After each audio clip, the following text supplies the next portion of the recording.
ना अरे बड़ी बुरी मौत हुई। नहीं मेरे अजीज, बुरी मौत उसको नहीं कहते, बुरी मौत कुफ्र पर हो वो बुरी मौत है। ईमान पर अगर मर गया और 70 टुकड़े भी हो गए तो वो बुरी मौत नहीं, वो शहादत की मौत है। सुभान अल्लाह, शहादत है, उसे बुरी मौत नहीं कहा जाएगा। जनाजे जा अपने बाप का जनाजा ले जाने वाला बेटा भी तख्तियां बंद करके कब्र की मिट्टी डाल करके जब घर आता है, मैयत पुकार रहा होता है, उसे सब चीजों की खबर है। लोगों के चलने के चप्पल की आवाज तक मुर्दा सुनता है, लेकिन इतनी तारीक कब्र, हाथ उठाओ तो हाथ नजर ना आए। और ऐसे दफन करके आते हो, ना एक तकिया देते हैं, ना एक बोरिया, ना एक चादर, और ना कब्र में कोई रोशनदान सुराख, कुछ नहीं। ये बातें मैं क्यों कह रहा हूं? तवज्जो, जब तुम अपने दोस्तों को भी जाते हुए देखोगे, तो मैं दफन करने वाला बेटा भी जाते हुए देखोगे, भाई भी जाते हुए तुम देख रहे होंगे, कब्र के अंदर सब छोड़कर चले जाएंगे। अंधेरा अंधेरा अंधेरा कब्र का। उस अंधेरी रात में अगर कोई रोशनी लेकर आता है तो ताजदार मदीना की जात, सुभान अल्लाह, मेरे आका सल्लल्लाहु ताला अलैहि वसल्लम की जात है। क्या बात है। उस कब्र की अंधेरी रात में वो रोशनी ले आएंगे। और मेरे अजीजों, जब तुम्हें पता है कि कब्र में हमें उनकी जरूरत है, हश्र में उनकी जरूरत है, तो फिर सुन लो आला हजरत क्या कहते हैं, आज ले उनकी पनाह, आज मदद मांग उनसे, आज ले उनकी पनाह, आज मदद मांग उनसे, कल न मानेंगे कयामत में अगर मान गया। हमने दुनियादारों को भी देखा है, उनके घरों पर इज्जत ढूंढने वाले, उनकी जूतियों पर इज्जत ढूंढने वाले, उन पर अपनी जिंदगियां निछावर करने वाले, बुढ़ापे में तुम्हें भी तन्हा छोड़ दिया जाता है। पार्टियों से निकाल करके तो ऐसा उन्हें बेवा बना दिया गया है कि कोई पूछता तक नहीं है। लेकिन ऐ सुन्नी मुसलमानों, मेरे आका सल्लल्लाहु ताला अलैहि वसल्लम से मोहब्बत करने वाला ये बात यकीन के साथ याद रखे, मेरे आका ने कभी अपने गुलामों को तन्हा नहीं छोड़ा, कभी तन्हा नहीं छोड़ा।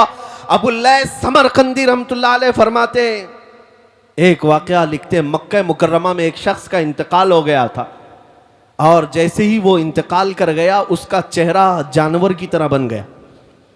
एक ही बेटा था, सुनो, एक ही बेटा था, और बाप का चेहरा जानवर की तरह हो गया। कुछ गुनाह किया होगा, कुछ गलतियां किया होगा। अब बेटे ने जब बाप का चेहरा बिगड़ता हुआ देखा, फौरन दरवाजा घर का बंद कर दिया, और देख करके मैयत को डर लगने लगा कि अब लोगों को दीदार कराऊं कि नहीं कराऊं, जनाजा उठाऊंगा, लोग तो देखने आएंगे, दफन कैसे करूं।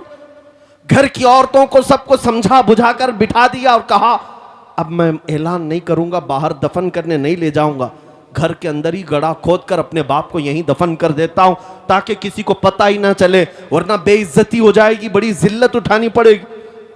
नौजवान लड़का घर में रोता हुआ बैठा है, मेरे बाप के साथ क्या हो गया? वो रो रहा था। अचानक उसके घर के दरवाजे से खुलने की आवाज आई। अचानक दरवाजा खुला, एक बुजुर्ग घर के अंदर आए। वो आते ही उनके चेहरे पर चादर थी, वो सीधे मैयत के पास गए, चादर हटाई, उसके चेहरे पर हाथ रखा, फिर चादर बंद कर दी। फिर इस नौजवान लड़के के पास आए। वो बुजुर्ग कहते, क्या हुआ बेटा, क्यों रो रहा है? नौजवान लड़का कहता है, मैं तो आपको देखा नहीं, कहां से आप अंदर आ गए, मैंने दरवाजे सब बंद कर दिए थे, लेकिन अब आप आ गए हैं तो क्या देखते नहीं मेरे बाप का चेहरा बदल गया है, मैं अपने बाप को लोगों के सामने कैसे जनाजा उठाऊं? आप नहीं देखते चेहरा जानवर की तरह हुआ है। वो आए हुए बुजुर्ग ने कहा, बेटा जाके देख तो सही, तेरे बाप का चेहरा सलामत तो है, कुछ हुआ नहीं। वो नौजवान खड़ा हुआ और गया अपने बाप की लाश के पास, चादर हटाई तो देखता है अपने बाप का चेहरा चांद की तरह चमक रहा है, सुभान अल्लाह, खूबसूरत है। वो खुशी के मारे रोते हुए सज्जा शुक्र में गिर गया, अल्लाह का शुक्र अदा करते हुए फिर खड़ा हुआ। उसने रब ताला की बारगाह में अर्ज किया, मौला तूने फरिश्ता भेज दिया मेरे घर पर, ये कौन बुजुर्ग है जो मेरे बाप के चेहरे को उन्होंने ठीक कर दिया? उस वक्त तक वो बुजुर्ग घर से निकलने को थे, दरवाजे तक पहुंचे थे। ये दौड़ता हुआ आया और उनका दामन पकड़ लिया, कहा, आप कौन हैं? अल्लाह का फरिश्ता, अल्लाह की तरफ से आए हुए, आपने मेरे बाप के चेहरे को ठीक कर दिया, ये एहसान क्यों किया? वो आए हुए बुजुर्ग पलटते और कहते, अना मुहम्मदुन रसूलुल्लाह, मैं मोहम्मद अल्लाह का रसूल हूँ। सुभान अल्लाह, सुभान अल्लाह, क्या बात। अल्लाह अकबर। जैसे ही वो नौजवान सुना, कदमों में गिरा, कहा आका मेरे घर आपकी आमद हुई और इस हाल में मुझे बताएं मेरे बाप के साथ क्या हुआ। अल्लाह के नबी सल्लल्लाहु अलैहि वसल्लम फरमाते हैं तेरे बाप का कोई एक गुनाह ऐसा था जिससे मौला नाराज था, रब्बे कदीर गजबनाक था। जैसे ही तेरे बाप का इंतकाल हुआ, मौला ने अपने गजब का इजहार उसके चेहरे पर किया, तेरे बाप का चेहरा बदल गया। लेकिन ऐ नौजवान, तेरे बाप की एक अच्छाई थी, एक अच्छाई ये थी कि तेरा बाप उस वक्त तक बिस्तर पर सोता नहीं था जब तक 100 मरतबा मुझ पर दुरूद नहीं पड़ता था। हाँ हाँ, क्या बात है, वाह वाह वाह। हुजूर फरमाते हैं रोजाना इसकी आदत थी, गुनाह होंगे लेकिन अपने नबी को याद किए बगैर सोता नहीं था। जो फरिश्ता इसके दुरूद मुझ तक पहुंचाता था, आज वो फरिश्ता आकर कहने लगा गजब हो गया रसूल अल्लाह, आप पर दुरूद पढ़ने वाला वो बंदा आज मर गया लेकिन मौला के जलाल का शिकार हुआ, अल्लाह के गजब का शिकार हुआ है। अगर आका आप उस पर रहम न करेंगे तो दुनिया बाद में ताना देगी, दुरूद पढ़ने वाले का चेहरा ही सलामत नहीं रहा तो किसका सलामत रहेगा। मेरे आका फरमाते हैं मैं अपनी कब्र से उठ करके आया और तेरे बाप के चेहरे को देखा तो बिगड़ा हुआ था, मैंने हाथ रखा, अल्लाह की बारगाह में सिफारिश की, मौला ये वो चेहरा है जो मुझे याद किया करता था। रब्बे कदीर ने फरमाया महबूब अपना हाथ उठाओ, हम तुम्हारी सिफारिश पर तुम्हारे गुलाम के चेहरे को चांद सी शबाहत देंगे। सुभान अल्लाह, सुभान अल्लाह, खूबसूरती अता करेंगे। अल्लाह तबारक व तआला ने उस बंदे को मेरे आका की सिफारिश पर फिर से वो हुस्न जमाल अता किया।